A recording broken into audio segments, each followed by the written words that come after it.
What I don't like about Ethereum. What's going on, everybody? It is I, Crypto Wonder, your host. Hope that you're doing well. But I have to just share with you what my feelings about Ethereum. To put things in perspective, especially for those who don't know, for those who are new and are coming into crypto. I Hex and Pulse are the truth. Hex right now is on the Ethereum blockchain. Unfortunately, Ethereum cannot work it out with respect to the fees. Right now, the fees are shameful. They're just too high. Right? There was a time when I was using Ethereum for years. I've used Ethereum for years. Still use it because, of course, Hex, the spectacular system known as Hex. Whoa, I think the cosmic entities, the greatest of the divine for Hex, for real. But Ethereum has presented a problem this year, a huge problem, and that's the cost, how much it costs to utilize Ethereum, you see. And I don't know, like sometimes you could see the signs on the handwriting on the wall sooner than others can. And maybe others can, but they suffer from cognitive dissonance, right?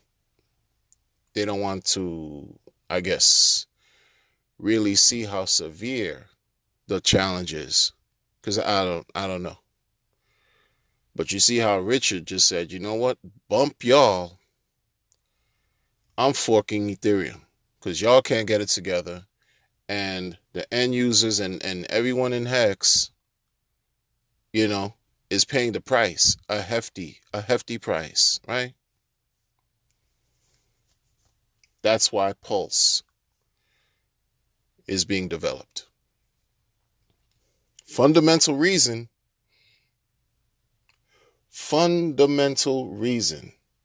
An entirely new blockchain is being forked off of Ethereum, copying the Ethereum network, quote unquote, state.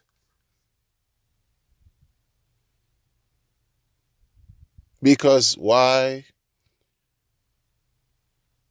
It's too expensive to use Ethereum right now.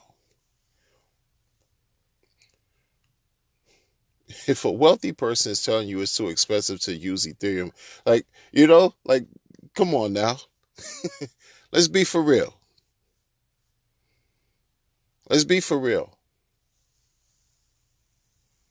And so when I see, I'm watching and I'm like, man, I'm trying to make a transaction, right? Trying to make a transaction, and I'm seeing the prices fluctuate. First of all, it's 3-digit levels, $127 fee. I'm like, for what? To get $71 in ETH, you have to pay $126. And listen, I get with all the, gas tracker and different times during the day. Certain people have different times that work for them, and so do I. But you know what? That doesn't even matter, because the fees, like back in the days with that guy who was running for mayor, how he was exclaiming his position was the rent was too damn high. Well, the Ethereum fees are too damn high. Back in 2018, there was a collective, right, a collective that launched an hourglass smart contract. And I'm not going to give them shine on this episode because they have since, the project has been defunct. Don't get me wrong, the contract is still working, of course, because of the technology. It's immutable, blah blah blah. But at one point during their political whatever conflict and disagreements and shenanigans, they left the Ethereum network to go to another blockchain, right? To go to a blockchain, I believe it was Tron, right? Because Tron was touted, just like many other blockchains were touted, to be Ethereum killers, right? We now know and understand, because this was 3 years ago that this event that I'm describing took place. Three years ago. Maybe 2019 the migration to Tron took place, but that's neither here nor there. I'm explaining that Ethereum stayed the course because Ethereum has developed and made partnerships with multiple collectives, right? Ethereum has the brand.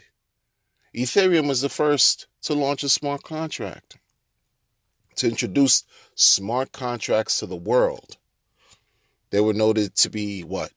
The world computer versus Bitcoin, which is supposed to be the store of value, right? Ethereum's the world computer. 15 transactions per second. So when these other blockchains touted to have more throughput, more thousands of transactions per second, Ethereum on steroids, which is what EOS was touted to be, people believed that those blockchains would beat Ethereum, and they haven't, right? Ethereum has the brand, right? Sure. But the difference between now and back then, 2017, 18, 19, and 20, towards the end of 2020, it started to get a little shaky with the prices. The prices started to go up, but not as bad as it was this entire year. London EIP 1559 came and went, and it made no difference with the fees, to the point where I was told that even Ethereum 2.0 is not going to promise. Well, there's a thing where Ethereum 2.0 won't affect the gas fees. So Ethereum 2.0, which no one could get a clear answer on whenever that's going to launch, whether it's next year, next 2 years, whatever. Even when that launched, the fees, that's not supposed to affect the fees in any way. And the fees are high now. And Ethereum reached an all-time high, approaching 5K. Who's supposed to use that? Who's supposed to use... If you're new and you want to onboard people, like you want to be on, if you want to, let's say, use a product like Hex, right? And you're new, you got to put a nice chunk of money just for Ethereum gas fees aside. Whatever you're trying to do on Ethereum, always know you got to put a nice grip, a nice piece of chunk of change. Not loose change. I'm talking about bills, dollars, hundreds of dollars. Have that on the side. Be prepared to be hit over, upside your head with fees to make simple transactions. Simple transactions. Folks, in what happened with the people in Hex when they're trying to, just relinquish their stakes. Their staking period end, and they just want to do whatever they want to do. They have to face the problem of dealing with these expensive fees, eating into their principal or profit or whatever you want to call it. If they have penalties, etc., whatever, Whatever. Whatever. Why do you think? Why do you think? Like we have to really put things in perspective. Why do we not see so many smart chains? Binance, Ethereum virtual machine. Came out when? Last summer, 2020. They made a killing. Binance is one of the top cryptos in the world. Binance Smart Machine made a killing. Made a killing. People are having a hard time dealing with Uniswap, the DEX, because of the fees. But going back to Binance, the fees are cheaper. Transactions are quicker. They're not the only smart chain that's out here. What's Ethereum doing? Not caring. Not caring. Because now, what it seems like is perhaps, I don't know, maybe institutions or people who have deep pockets are into Ethereum and they don't mind the fees, right? They don't mind paying. Meanwhile, everyone else gets screwed. There's projects that have stopped at a screeching halt. Boom. Stopped. It's a fact.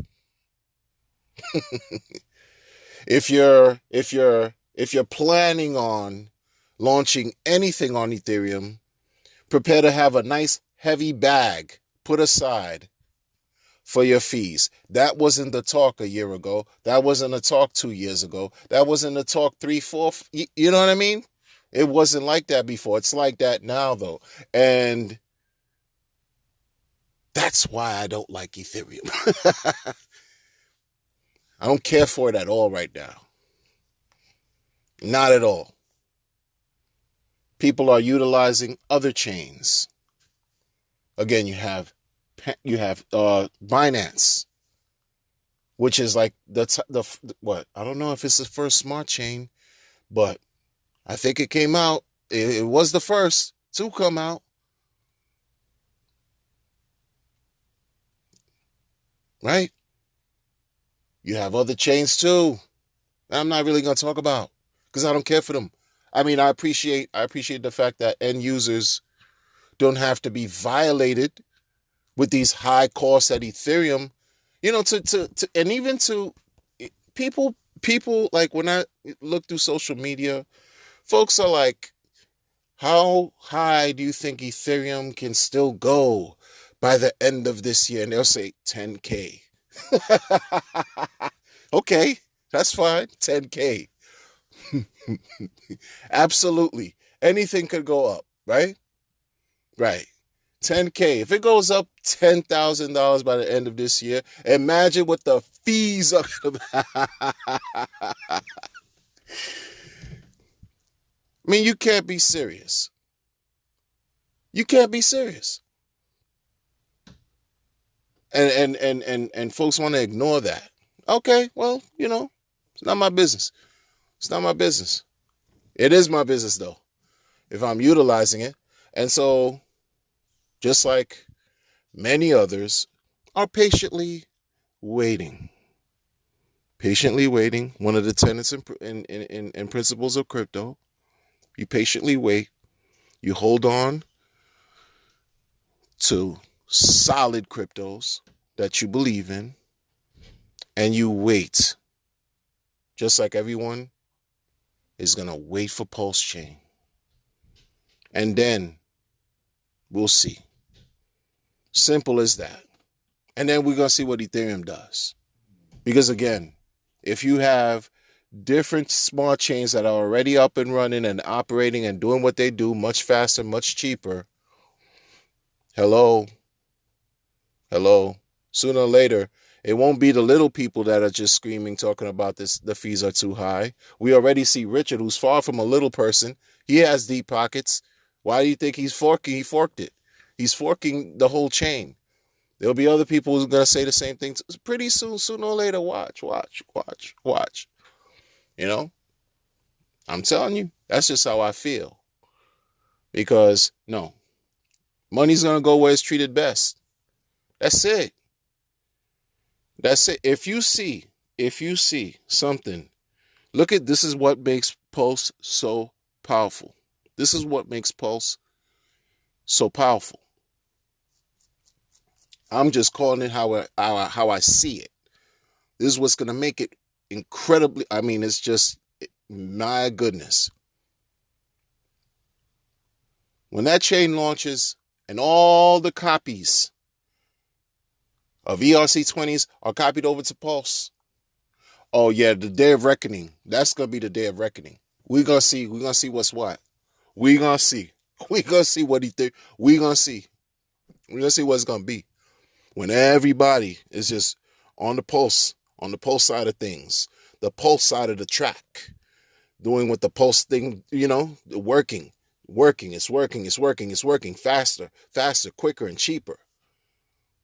People gonna go where money is treated best. People are gonna go where their money is respected. People are gonna go where money is honored. Because it's not happening on ETH. It's actually quite shameful for them. Seriously. It's an embarrassment between what it was 3 years ago compared to now. People should be embarrassed. Utterly embarrassed. I don't care what predictions folks have for Ethereum. It doesn't even matter. It doesn't even matter. Because it's hurting people to use it. So what's the purpose of that? How are people supposed to have a good experience? How are you supposed to have a good experience, utilize it? How are you supposed to, in good faith, onboard people? They're going to look at you and they're going to say, what? I got to pay what? How much for what? That's what happens in the normal world. And crypto is still part of the normal world. It's just a new paradigm. When people look at how much these fees are going to cost, oh man, it's going to be what it's going to be. It's going to be what it's going to be. It is what it is. That's my take. That's my spiel on what it is, people. Listen, I hope you all doing well. Get ready, folks. Get ready. Educate yourselves on what Hex is all about. Get ready. Educate yourselves on PulseChain. All right. Hold on to your hats. Hold on to your FOMO clothes, whatever you wear, your FOMO shirt, your FOMO pants, your FOMO sneakers, shoes, whatever you got going on. But be ready. Get ready. Get ready. Educate yourselves, though. First and foremost, educate yourselves on what's going on in this crypto space. Seriously. You see, I talk about Hex a lot now, right? For real, because I woke up. But Hex is on Ethereum. Now you got to deal with what that brings. Ethereum is going to cost even extra to do what you have to do because the prices are too high. The gas fees are too high with Ethereum. But don't fret. Don't fret too long. PulseChain is supposed to fix all that. Okay? Just be patient. It's going to launch when it's most appropriate for it to launch. With respect to PulseChain. Take care, everybody. I'll talk to everybody later. Bye.